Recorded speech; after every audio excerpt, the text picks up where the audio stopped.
Para a gente entender a ação dos fármacos anti-inflamatórios, é importante a gente saber a respeito da cascata de inflamação. Como que funciona isso?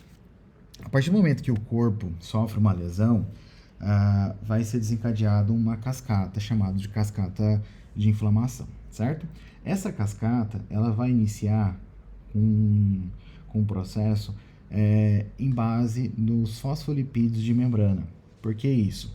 Esses fosfolipídios de membrana, eles serão degradados, certo?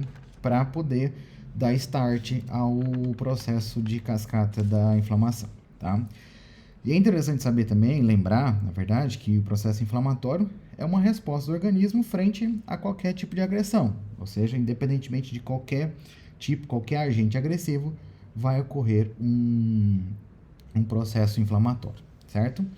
E aí, o que a gente tem durante o processo inflamatório? A partir do momento que ocorre uma lesão, o nosso corpo ele vai começar a liberar substâncias e estruturas que a gente chama de mediadores químicos inflamatórios, certo? Nós temos tanto pró-inflamatórios como anti-inflamatórios, isso fisiologicamente, tá?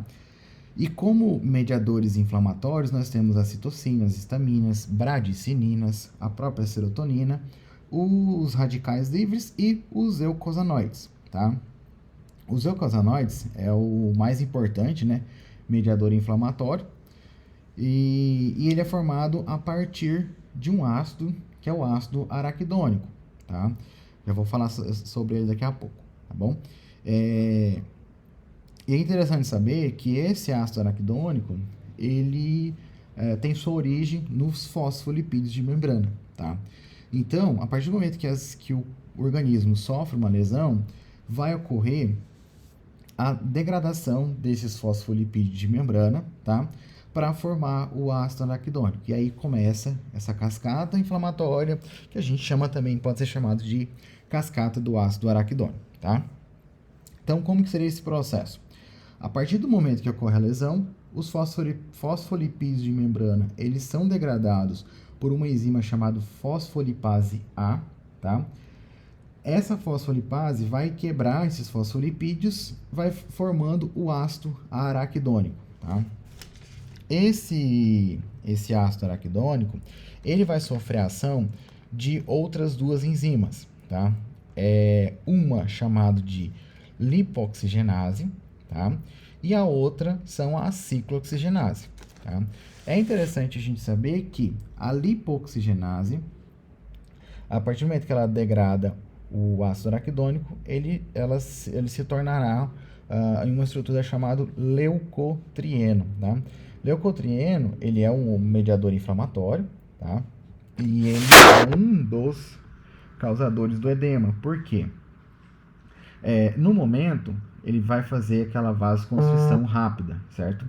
Porém, entretanto, todavia, ele é aquele indivíduo que vai fazer um aumento da permeabilidade vascular, ou seja, ele vai permitir que ocorra o extravasamento, tá? De células dos vasos para o interstício, tá? Então, ele vai ser um grande mediador pró-inflamatório, mas ele ajuda bastante nos edemas, tá? Não só edema, como também ele vai contribuir com a dor, com o rubor e com o calor, tá? Recapitulando, de ação importante dele, ele faz uma vasoconstrição imediata ali e logo em seguida ele faz um aumento da permeabilidade capilar. E é interessante também que o leucotrieno ele vai estar envolvido em ações alérgicas, tá? Porque ele promove uma broncoconstrição, ou seja, ele faz uma constrição dos brônquios. Então, ou seja, a partir do fosfolipídio de membrana, sobre a ação da fosfolipase A2, forma-se ácido araquidônico e a lipoxigenase transforma esse ácido araquidônico em leucotrieno. Por outro lado, o ácido araquidônico ele pode sofrer ação das enzimas COX, né, que é a ciclooxigenase, que pode ser tanto A1 quanto A2, tá? Interessante saber da COX é que é o seguinte, a COX, A1 e A2, A1 ela é considerada fisiológico, tá? Por quê?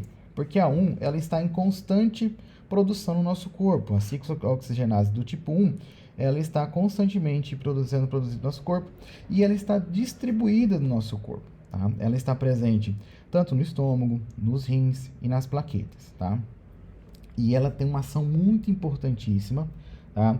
de proteção do nosso corpo. Uma das proteções muito importantes da COX-1 é que ela ajuda na proteção gástrica, ou seja, ela regula a função gástrica ali, fazendo com que seja secretado muco de proteção, tá?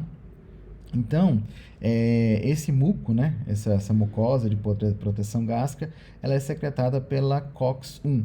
Por isso que, quando a gente faz uso de anti-inflamatório, o pessoal fala que o anti-inflamatório sobrecarrega o estômago, não pode fazer ingestão de anti-inflamatório com o estômago vazio, é porque o anti-inflamatório ele vai inibir essa COX-1. Então, se você inibe a COX-1, você está inibindo um fator produtor de muco gástrico, ou seja, de proteção gástrica. Então, é bem importante a COX-1 nessa questão, tá? Ela tem um papel importante também sobre os rins, tá? Além da proteção estomacal, ela tem a sua proteção, ela tem tem sua função nos rins. O que ela faz? Ela regula o fluxo sanguíneo renal, tá? Lá, principalmente nos túbulos distais, certo? E ela faz um controle de excreção de eletrólitos e água. E com isso também ela ajuda nesse controle de edema, tá? E um outro fator também muito importante da enzima, da COX-1, é que ela ajuda na síntese de tromboxano. E o tromboxano é o mediador que promove a agregação plaquetária, ou seja, vai promover o coágulo ali, ou seja, ele vai fazer a agregação plaquetária para evitar que ocorra uma hemorragia, tá? Ao mesmo tempo, ela promove uma vasoconstrição, tá? Ainda assim, nós temos a COX-2, tá? A COX-2, ela já não é tão fisiológica assim. A COX-2, ela é mais induzida em respostas inflamatórias, ou seja, enquanto a COX-1 ela está sendo produzida e está presente em várias regiões e constantemente no nosso corpo, a COX-2 ela vai estar presente nos locais onde ela vai ser induzida, né? Ou seja, ela vai ser induzida por conta de uma lesão e por isso que ela pode ser considerada como pró-inflamatória, tá? Ela vai sempre responder a um processo inflamatório, tá bom? E, como eu disse, ela é induzida, né? A COX-2 ela vai ser induzida e ela sempre está presente, vai estar sempre presente em células inflamatórias. No caso, por exemplo, macrófagos, células endoteliais, fibroblastos, célula de musculatura lisa. Então, as células de proteção, ela vai estar presente, ela vai ser liberada frente a uma agressão. Interessante também a gente saber da COX-2 é que ela também ajuda no processo de dor, rubor, calor e edema, tá? E aí é onde entra as prostaglandinas, né? Quando a gente fala de COX-2, COX-1 e COX-2, né? As ciclooxigenases, elas são enzimas que vão degradar o ácido araquidônico para formar o que? Prostaglandinas, tá? E aí, dessas prostaglandinas, elas vão sofrer uma outra degradação e assim vai formar outras 3 estruturas. A própria prostaglandina, né? Ela que tem um papel importante aí na vasodilatação, papel importante na dor, na febre, aumento da permeabilidade capilar, tá? Contração da musculatura lisa. E nós temos outros 2 componentes, que um é prostaciclinas, que também faz vasodilatação e inibe a agregação plaquetária. Por outro lado, o tromboxano, que é um vasoconstritor e também induz a agregação plaquetária, tá? Então, quando a gente vê isso aqui, quando a gente fala que a pessoa está ingerindo um anti-inflamatório não esteroidal, certo? E ele age sobre a COX, a ciclooxigenase, o que ele está fazendo? Ele está impedindo do corpo a produzir, certo? Prostaglandinas. E as prostaglandinas, quando as degradadas, elas são pró-inflamatórias, ou seja, elas liberam prostaciclinas, outras prostaglandinas e o tromboxano. Então, elas são pró-inflamatórias, tá? Então, o AINES, o anti-inflamatório não esteroidal, ele vai agir aqui diretamente na COX, tá? Então, ele vai inibir a COX, só que ao mesmo tempo ele vai inibir tanto o COX-1 quanto o COX-2. E aí já entra os efeitos adversos. Se eu sei que a COX-1 ela ajuda na proteção gástrica, se a COX-1 ela ajuda no controle hidroeletrolítico do nosso corpo, agindo lá no rim, certo? E se eu sei que ela tem uma ação sobre o tromboxano para realizar a agregação plaquetária e a vasoconstrição, então nós podemos entender que se a COX-1 está sendo inibida pelo anti-inflamatório, o que vai acontecer? Vou ter deficiência na agregação plaquetária, ou seja, posso estar promovendo hemorragia, certo? Vou ter deficiência na regulação do fluxo sanguíneo lá nos túbulos distais, ou seja, a excreção de água e eletrólitos não estarão da maneira adequada, certo? E ao mesmo tempo, a mucosa gástrica não vai estar muito bem protegida porque a COX-1 está sendo inibida e com isso o estômago fica desprotegido.